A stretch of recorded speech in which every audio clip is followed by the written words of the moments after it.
Every year, our family embarks on a camping trip that promises equal parts adventure and chaos. This time, Uncle Joe arrived with a twinkle in his eye and a treasure from a yard sale, a vintage compass he claimed was guaranteed to bring us to the North Star or your money back. On the first day, he was adamant about leading our hike, insisting his new purchase would guide us to the best fishing spot ever. We all exchanged skeptical glances but humored him. After all, who doesn't love a good uncle-led expedition into the wilderness? As the afternoon slipped into evening, we started noticing things felt familiar. Like, too familiar. We'd passed the same oddly shaped rock that looked suspiciously like a duck at least 3 times, and the tree with the bizarrely large squirrel nest was becoming a recurring landmark. Uncle Joe, however, was unfazed, squinting at his compass and mumbling about magnetic anomalies.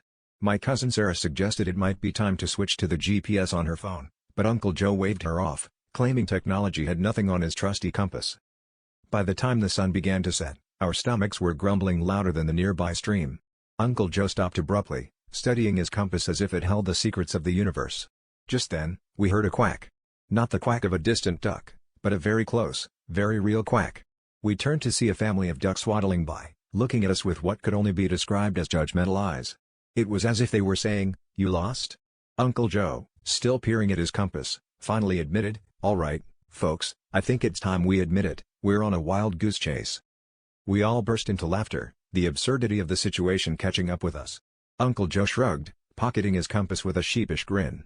"I suppose this thing's been leading us in circles," he chuckled, "but hey, it was a yard sale find, so I guess I got what I paid for, a cheap thrill and a good story." As we turned back toward camp, navigated by Sarah's trusty GPS, Uncle Joe grinned and said, "Next time, I'll bring a yardstick and see if we can measure up to this adventure."